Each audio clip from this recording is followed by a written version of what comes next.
Trovadores, recuerda que en mi canal Trovit Scary Stories estaremos narrando series de terror y creepypastas.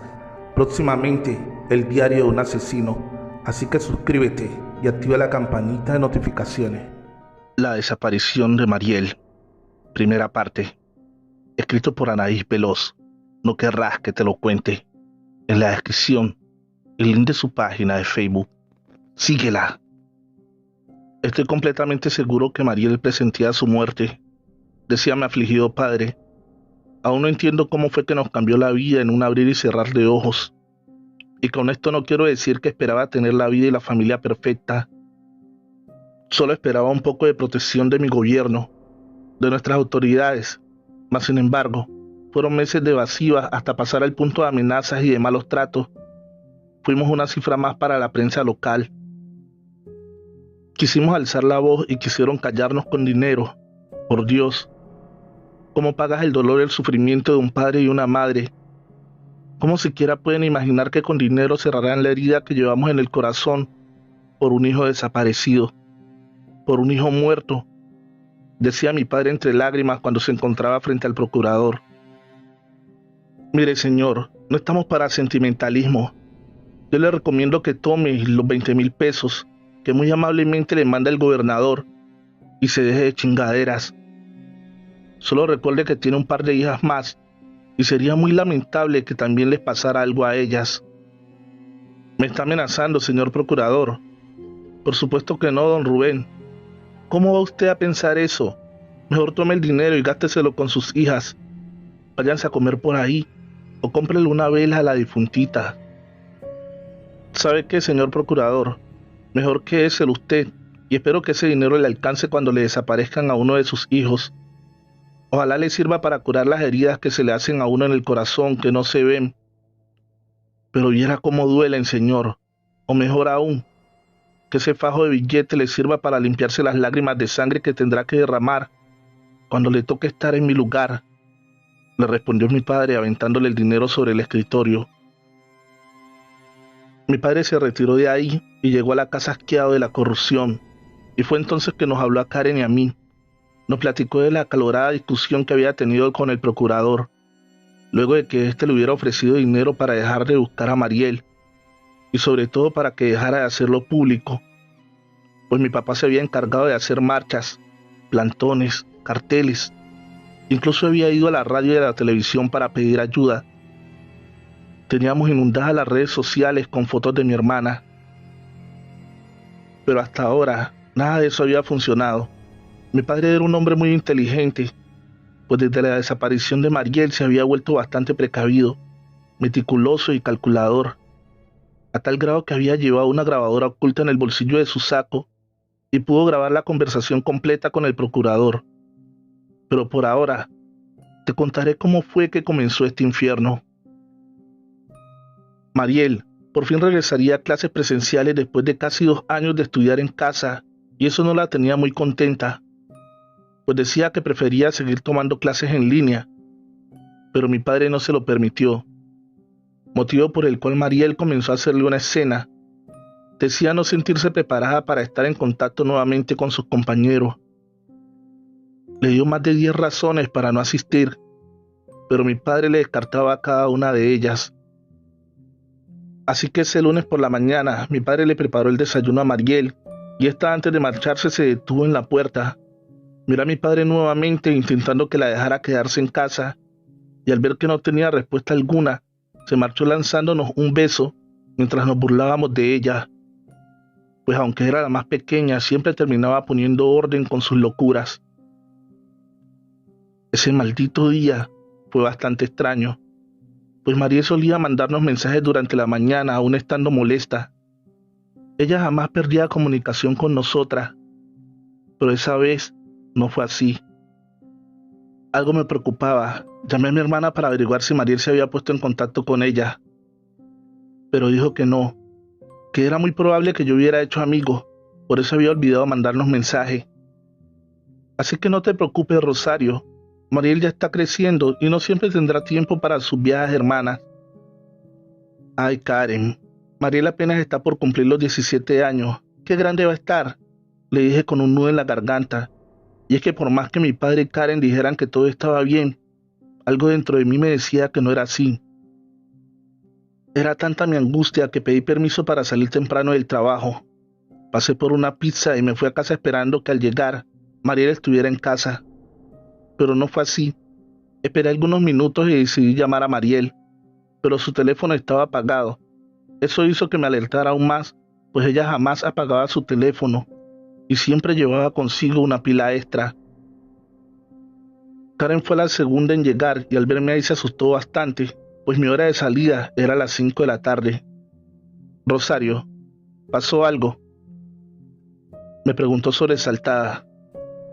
No, Karen, es solo que Mariel me tiene muy preocupada y para ser honesta no podía concentrarme. Tienes que calmarte, Rosario, aún es temprano. Ya verás que en cualquier momento entrará por esa puerta. Karen, el problema es que ni siquiera contesta. ¿Pero qué demonios dice Rosario?, dijo sacando su celular para marcarle. Pero esta vez tampoco respondió. Su celular sonaba apagado y esto provocó que ahora mi hermana comenzara a preocuparse también. Llamemos a la escuela, gritó Karen. Y así lo hicimos, pero esto empeoró más las cosas porque Mariel nunca llegó a la escuela. Estábamos desesperadas, pues no sabíamos a quién más llamar, porque aunque les parezca absurdo, mi hermana siempre fue muy solitaria y no tenía amigas, y no porque nosotras se lo impidiéramos. Mariel se pasaba las horas escribiendo poesía, incluso hasta para nosotros era difícil poderla sacar al cine o a comer. Ella decía sentirse más segura en casa. Escuchamos que alguien abría la puerta y corrimos de inmediato con la esperanza de que fuera Mariel, pero otra vez nos equivocamos. Mi padre era el que había llegado y al vernos tan preocupadas nos preguntó si pasaba algo. Le pedimos que se sentara en el sofá y comenzamos a contarle que Mariel nunca había llegado a la escuela. Incluso le hemos marcado insistentemente, pero su teléfono suena apagado. Mi padre comenzó a llorar y a culparse por obligarle a ir a la escuela, pero tratamos de tranquilizarlo, pues realmente nadie era culpable de la desaparición de mi hermana. Acudimos a levantar una denuncia cerca de las 8 de la noche por la desaparición de Mariel, pero nos llevamos la sorpresa de nuestras vidas porque en lugar de ayudarnos solamente se limitaron a decir que no podían hacer nada por nosotros, que regresáramos a casa porque era muy probable que mi hermano hubiera huido de casa o que se hubiera escapado con su novio.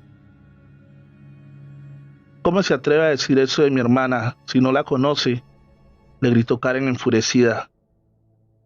Tranquila, señorita. Todos dicen lo mismo y siempre terminan regresando embarazadas o bajo los efectos de alguna droga. Así que váyanse a casa y si no han regresado en 72 horas, vuelvan a venir, que con mucho gusto les buscamos a su hermanita, nos respondió en tono sarcástico. Esa noche no pudimos dormir, pues no hacíamos otra cosa que pensar en cómo estaría nuestra pequeña niña. Mi padre nos dijo que si la policía no nos ayudaba, nos tocaba buscarla por nuestros propios medios. Así que prendió la computadora y la impresora y comenzó a diseñar un cartel con la foto y la descripción detallada de mi hermana. Mientras nosotras comenzamos a unirnos a grupos de personas desaparecidas para publicar la foto de nuestra hermana. Fue ahí que nos dimos cuenta que las desapariciones eran más comunes de lo que creíamos. Pero lamentablemente, también pudimos ver que nadie los ayudaba. Cada quien se movía con sus propios medios y recursos. Fue bastante decepcionante darme cuenta de que había personas que llevaban más de 10 años desaparecidas. No había género ni edad, ni mucho menos clase social entre los desaparecidos. Por más que buscaba, no encontraba el patrón. A la mañana siguiente salimos a pegar la foto de mi hermana con la esperanza de que alguien lo hubiera visto. Al parecer obtuvimos resultados porque don Cuco, el de la tienda, nos dijo haber visto cómo una camioneta había subido a la Fuerza Mariel. ¿Está seguro, don Cuco?, le preguntaba. Claro que sí. ¿Cómo no estarlo si es bastante raro ver a Mariel en la calle? Y se fijó de qué color era la camioneta, don Cuco.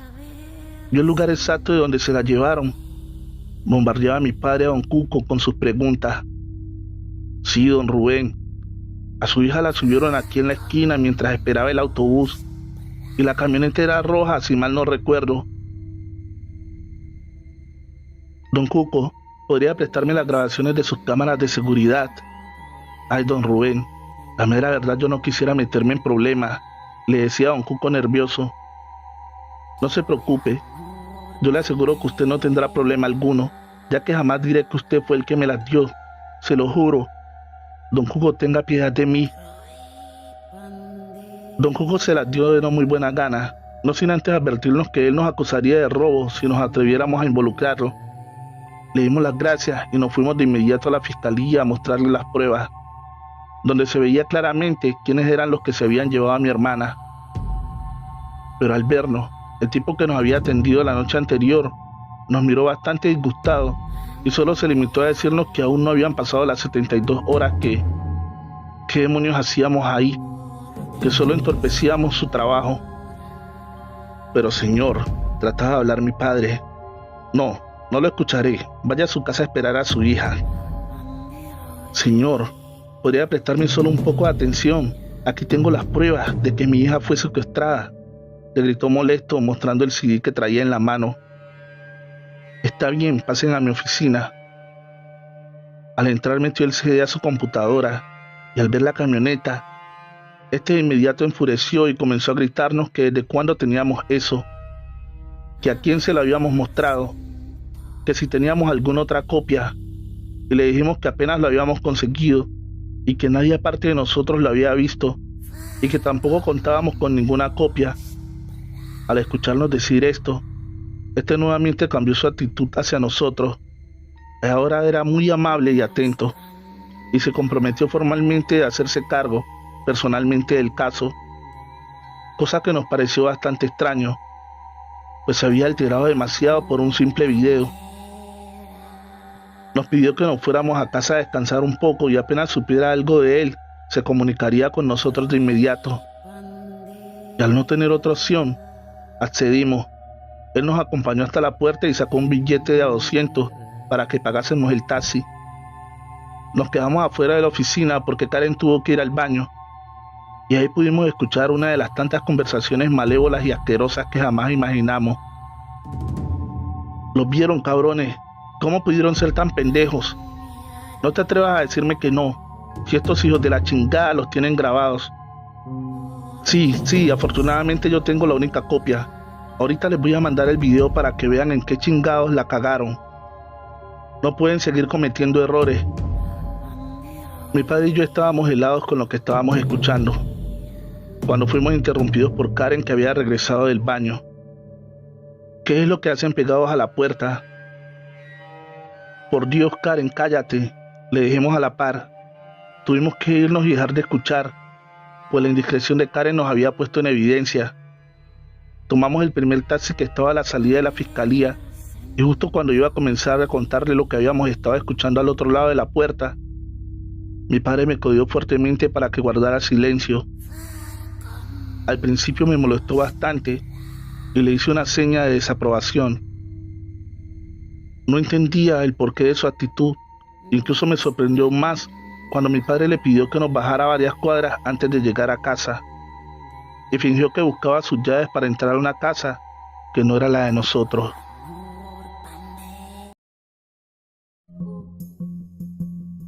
La desaparición de Mariel, parte 2. Escrito por Anaís Veloz. No querrás que te lo cuente. En la descripción del video, el link de su página de Facebook. Síguela. ¿Es en serio, papá? ¿Te vas a poner de tacaño ahorita que el tiempo es oro? Cállate, sonsa. ¿No ves que ese tipo trabajaba para el procurador? Me respondió mi papá nervioso. Tranquilos. A todos nos tiene muy mal la desaparición de Mariel y vemos y escuchamos cosas que no son, respondió Karen. Cállate mejor, hija. Rosario y yo escuchamos cosas muy delicadas. Ese cabrón del Ministerio Público está involucrado con la desaparición de tu hermana y sepa Dios de cuántas más. Y a ti, Rosario, te hice la seña de que te callaras porque ese cabrón estaba tomándonos fotos muy disimuladamente y no estoy seguro si también nos estaría grabando. Quise empezar a caminar rumbo a la casa, pero mi padre decía que tenía un presentimiento de que no era buena idea ir a la casa. Así que nos fuimos a la fonda de Doña Chelo para comer y hacer un poco de tiempo, en lo que se le pasaba el presentimiento a mi papá. Nos fuimos del lugar y cuando íbamos a agarrar camino hacia la casa, pasó el taxi que nos había traído horas antes. El tipo venía hablando por radio como buscando a alguien. Al verlo, entramos de inmediato a la panadería y cuando por fin lo perdimos de vista, tomamos el camino más largo a casa. Al llegar, mi hermana y yo nos acostamos en la sala. Estábamos bastante cansadas, mientras mi padre le echaba doble llave a la puerta y aseguraba las ventanas. ¿Pero qué demonios hace?, le preguntó Karen, al ver que sacaba del cajón una pistola y se la fajaba en la cintura. Vamos, alisten un cambio de ropa y un par de zapatos cómodos. Papá, por Dios, ¿por qué haces todo esto?, le decía bastante consternada. ¿Es que acaso no se dan cuenta de que estamos en peligro? Necesitamos estar preparados para todo. Estábamos discutiendo por la actitud de mi padre, cuando sonó el teléfono de mi padre y al contestar se dio cuenta de que se trataba del Ministerio Público. En ese momento mi padre puso el teléfono en altavoz y nos hizo una seña de que guardáramos silencio. Señor Rubén, buenas noches. ¿Cómo le va? ¿Cómo cree que esté, si aún no tengo noticias de mi hija? Precisamente para eso mismo le hablo. Tengo muy buenas noticias. Acabamos de encontrar a su hija y está bien. Nosotras comenzamos a saltar de gusto. La vida había vuelto nuevamente a nosotros, pero a mi padre parecía no alegrarle la noticia. Es usted muy amable. Enseguida vamos para allá, le respondió mi padre bastante serio. No es necesario, señor Rubén. Acaba de mandar una unidad de su domicilio para que le entreguen a su hija. Señor Rubén, si está en casa, ¿verdad? Sí, claro, aquí estoy. Muchas gracias por ayudarme con mi hija. De verdad se lo agradezco. No, nada de eso. Para eso estamos, señor Rubén, para cuidar y servir a los ciudadanos. Después de colgar, le dijimos a mi padre que iríamos por algo de comer, pues seguramente Mariel llegaría con hambre, a lo que éste respondió bastante molesto. Por el amor de Dios, que están tontas. ¿No ven que esto es una trampa? Este tipo no quiere ayudarnos, más bien quiere silenciarnos. Pero papá, él dijo que ya venían con Mariel. Por eso mismo, entiende. ¿No se te hace bastante extraño que la quieran traer hasta el domicilio? Aparte hay que hacer papelería y todo eso se hace en fiscalía. Debe de contar que Mariel apareció y yo en ningún momento le di la dirección de la casa. Me puso bastante nerviosa al escucharlo decir eso, porque realmente tenía razón. Aparte, ¿cómo podían saber que se trataba de mi hermana? El video que habíamos llevado no se le veía tan claro el rostro a mi hermana, y si efectivamente se trataba de una trampa. A los pocos minutos de haber colgado se comenzaron a escuchar sirenas de ambulancia. Mi hermana se asomó por la ventana y vio como un desfile de patrullas que pasaban a gran velocidad. No entendíamos qué diablos pasaba afuera. Había un alboroto y mi padre no nos permitía salir. Después de que las cosas se calmaron un poco, Karen encendió el televisor y casi nos desmayamos al ver la noticia que decía lo siguiente. Nos encontramos en el 204 de la calle Magnolia, donde hace algunos minutos llegaron varios sujetos armados al domicilio antes mencionado, abriendo fuego en contra de las personas que habitaban el lugar. Lamentablemente fueron ejecutadas 3 personas que se encontraban al momento ahí. Se los dije, gritaba mi padre. Ese maldito no quiere que sigamos buscando a Mariel. Tranquilo, papá, todo estará bien, le decía para reconfortarlo. Mi padre salió de la casa y se dirigió hacia la fiscalía, donde enfrentó al Ministerio Público y lo acusó frente a todos de habernos querido asesinar. Él se defendió argumentando que jamás lo había visto, que no sabía quién era y que si tenía a su hija desaparecida, lo más lógico sería que levantara un acta por desaparición, en lugar de estar perdiendo el tiempo levantando falsos a un servidor público. Mi padre no creía el cinismo de aquel tipo, incluso intentó hablar con la secretaria que días atrás nos había atendido, pero esta tipa también negó conocernos. Al salir de ahí, mi papá se fue caminando para agarrar un autobús, debido a que ya no confiaba en los taxis, por estar en complicidad con esos malditos. Pero de repente fue embestido por un coche que salió de la nada, aventándolo varios metros. Gracias a Dios, Solo fueron algunos raspones y una pierna rota, pero entendimos el mensaje. Debíamos dejar de buscar a Mariel si no queríamos que alguno de nosotros termináramos asesinados. Cuando por fin salió del hospital, papá, pensé que desistiría de la búsqueda, pero fue todo lo contrario. Él salió más fuerte, con ganas de encontrar de una vez por todas a mi hermana. Se unió a uno de los grupos de búsqueda más grandes de México. Caminó kilómetros y kilómetros bajo la lluvia y el despiadado sol, pero jamás se rindió. Fue golpeado y metido preso en varias ocasiones, pero lo mantenía vivo la esperanza de ver a mi hermana una vez más. Varias veces nos quisieron entregar un cuerpo que no era el de Mariel, con tal de que no siguiéramos investigando. Reunimos a más de 700 personas con la misma sed de justicia que nosotros e hicimos un plantón a las afueras de la fiscalía. No queríamos encontrar otro muerto, queríamos a nuestros familiares vivos, como cuando se los llevaron. Estábamos cansados de desfilar por las morgues y las fosas llenas de miedo. Cada que descubrían un cuerpo para identificar, que le pedíamos a Dios que no se tratara de nuestro desaparecido. Todos los que estábamos ahí exigíamos justicia.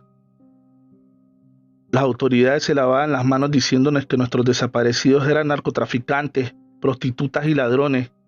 Ellos sabían perfectamente que mentían, pues de ser así, desde cuando los hubieran encontrado, si saben dónde se esconden.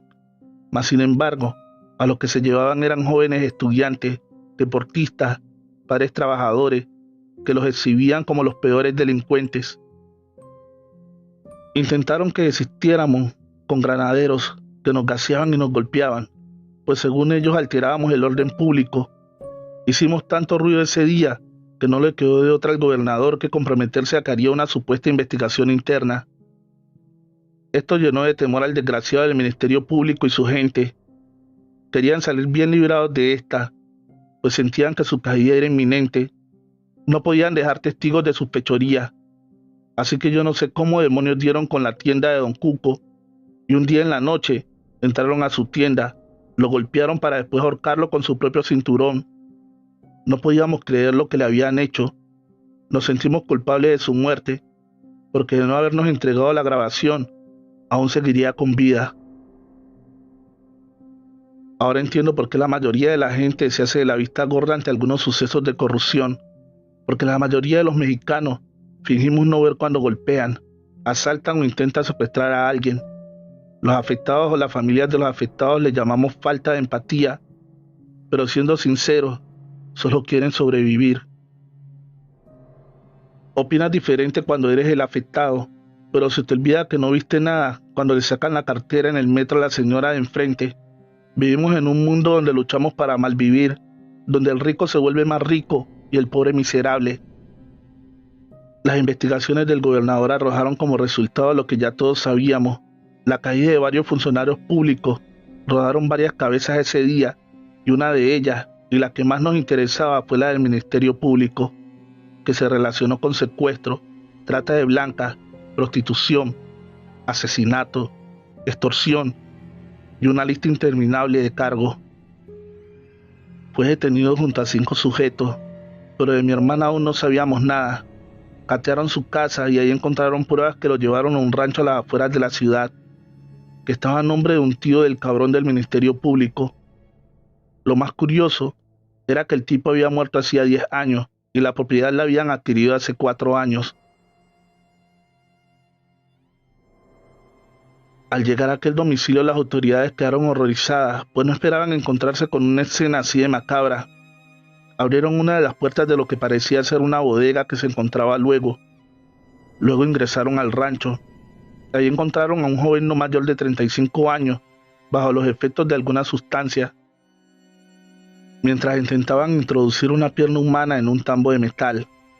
Fue esposado e interrogado acerca de la desaparición de mi hermana, y en tono bastante cínico dijo no recordar de quién se trataba, pues de tantas que había era imposible recordarlas a todas, decía mientras señalaba un gran bulto tapado con un par de lonas negras en una de las esquinas del rancho.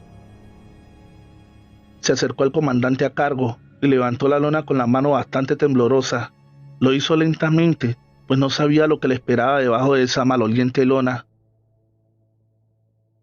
Varias madres del grupo de búsqueda, al igual que mi padre, se enteraron de la investigación y llegaron al rancho del horror. Lucharon con todas sus fuerzas contra los policías que les impedían el paso, y al ver que el comandante tardaba bastante en descubrir aquel montón, una madre y mi papá se encaminaron a toda prisa haciendo a un lado al comandante y descubriendo estos la lona, dejando a los presentes en shock, pues lo que había debajo eran varios cuerpos apilados, algunos desnudos con visibles huellas de tortura. Corrieron las madres a buscar entre los cadáveres putrefactos a sus hijos. Manipulaban los cuerpos con tanto amor como solo un padre podría hacerlo. «Aquí hay una viva», gritaron. Inmediatamente, los policías que estaban ahí corrieron a auxiliarlos. Se trataba de una jovencita de escasos 14 años. Ella se encontraba semidesnuda, con un gran golpe en la cabeza. Estos malditos pensaron que la habían asesinado, pero cometieron un error, pues seguía con vida. Hubo rumores que decían que llevaba 3 días bajo esa lona, y las inclemencias del sol, la chica que estaba deshidratada y tenía pequeños momentos de lucidez. Conforme íbamos acomodando los cuerpos para reconocerlos y hacer el conteo, cada minuto era un martirio, pues le pedíamos a Dios que la siguiente no fuera Mariel, pero ese día nuestras súplicas no fueron escuchadas, ya que el octavo cuerpo resultó ser el de mi pequeña hermana. Ella lamentablemente ya se encontraba en estado de descomposición y tenía una abertura enorme desde el cuello hasta la pelvis. Era evidente que había sido víctima de tráfico de órganos, pero eso no impidió que mi padre la tomara entre sus brazos y besara su frente. Sacó su pañuelo y limpió las visibles marcas de tierra que tenía de haber llorado. Por fin la habíamos encontrado, aunque no de la manera que hubiéramos deseado. Preparamos todo para el funeral de la pequeña Mariel. Mi hermana Karen estaba muy afectada, así que decidimos que lo mejor era que se quedara en casa. Mi padre me ordenó que fuera a verla mientras él esperaría a los asistentes que le darían el último adiós a Mariel. Pero al salir de la funeraria, un grupo de comando armado entró a la sala de velación donde estaba mi padre y lo acribillaron. En ese momento entendí todo. El crimen nunca paga, y esos malditos se vengarían por haberlos puesto al descubierto. Mi padre pagó con su vida el querer encontrar a su hija, y ahora mi hermana y yo nos las pasamos huyendo por toda la República Mexicana. Hemos pedido asilo en el extranjero. Solo le pedimos a mi padre y a mi hermana que nos cuiden de esos desgraciados que acabaron con su vida. Hemos llegado al final de este episodio. Agradecería mucho que le dieras like y dejaras un bonito comentario. Recuerda que en la descripción del video está el link de la página de nuestra querida escritora Anaís Veloz. No querrás que te lo cuente. Si aún no estás suscrito, dale fuerte al botón de suscripción y activa la campanita de notificaciones para que no te pierdas más historias como esta. Feliz noche, trovadores, amantes de cuentos de terror.